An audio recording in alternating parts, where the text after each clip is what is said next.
News. Pawan Kalyan తన కుటుంబంపై చేసిన ఆరోపణలను నిరూపించాలంటూ జక్కంపూడి గణేష్ రోడ్డెక్కారు. తూర్పుగోదావరి జిల్లా రాజానగరం నియోజకవర్గం కోరుకొండలో ఆందోళన చేపట్టారు. వైసీపీ శ్రేణులతో కలిసి రోడ్డుపై బైఠాయించిన ఆయన దమ్ముంటే పవన్ కళ్యాణ్ గాడాల గ్రామం వచ్చి క్రికెట్ బెట్టింగ్లు గంజాయి జరుపుతున్నట్లు నిరూపించాలని డిమాండ్ చేశారు. ఆరోపణలు చేసే ముందు వాస్తవాలు తెలుసుకోవాలని గణేష్ విజ్ఞప్తి చేశారు.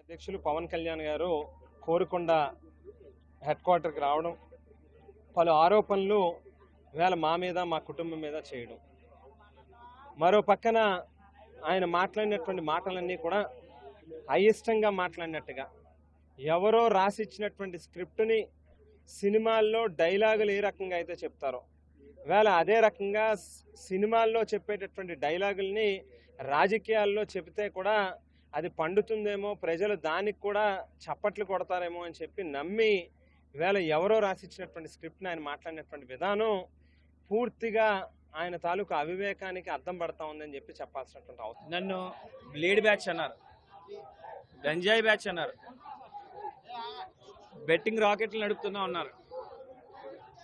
నేను అడుగుతా ఉన్నానన్నా, ఈ రోజున బ్లేడ్ బ్యాచ్లనే కనుక నేను నిజంగా నడుపుతా ఉంటే ఈ రోజున జనసేన పార్టీ వాళ్ళు కానివ్వండి, తెలుగుదేశం పార్టీ వాళ్ళు కానివ్వండి, నా మీద ఇన్ని మాటలు మాట్లాడుతూ ఉన్నా సరే వాళ్ళందరూ చూస్తూ ఊరుకుంటారా? వాళ్ళందరినీ పంపించలేను నేను. నిజంగా అటువంటి వ్యక్తులు నా దగ్గర ఉంటే, అటువంటి అసాంఘిక శక్తులనే కనుక నేను ప్రోత్సహిస్తే ఈ రోజున వాళ్ళందరికీ అంత నోరు లిగుస్తుందా? గంజాయి గంజాయి అంటా ఉన్నారు అన్న. ఈ రోజున నేను దైవ సాక్షిగా చెప్తా ఉన్నా, నా కంటితో కూడా నేను ఈ రోజుకి వచ్చి గంజాయిని కంటితో కూడా చూడలే. అలాంటిది ఈ రోజున గంజాయి గంజాయి అంటే నా మనసు ఎంత బాధపడుతుందో ఒకసారి ఆలోచన చేయండి. మీ దగ్గర ఏదైనా ఆధారాలు ఉంటే నన్ను అనండి, నేను పడతాను. ఏ ఆధారాలు లేకుండా నా వ్యక్తిత్వాన్ని, నా క్యారెక్టర్ని ఎంత దారుణంగా అసాసినేట్ చేస్తే ఎన్ని రోజులు నేను పడతాను? నేను ఒక గౌరవమైనటువంటి కుటుంబం నుంచి వచ్చాను. మీ దగ్గర సాక్ష్యాలు ఉండాలి కదన్నా, సాక్ష్యాలు తీసుకుని వచ్చి ఈ రోజు నన్ను అనండి. మీ దగ్గర ఏ సాక్ష్యం ఉంది?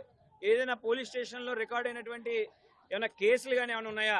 లేదా ఎక్కడైనా ఈ రోజు మీ దగ్గరకు వచ్చి ఎవరైనా ఒక కుటుంబం వచ్చి మీతో ఈ విధంగా జరిగింది, జక్కంపూడి కుటుంబం వల్ల నాకు అన్యాయం జరిగింది, ఇలా బ్లేడ్ బ్యాచ్లతో నన్ను అటాక్ చేయించాడు, లేదంటే నా పిల్లలకి ఏమైనా గంజాయి అలవాటు చేశాడు, బెట్టింగ్లో నా ఆస్తులు రాయించుకున్నాడు అని చెప్పి ఎవరైనా వచ్చి మీతో చెప్పారా?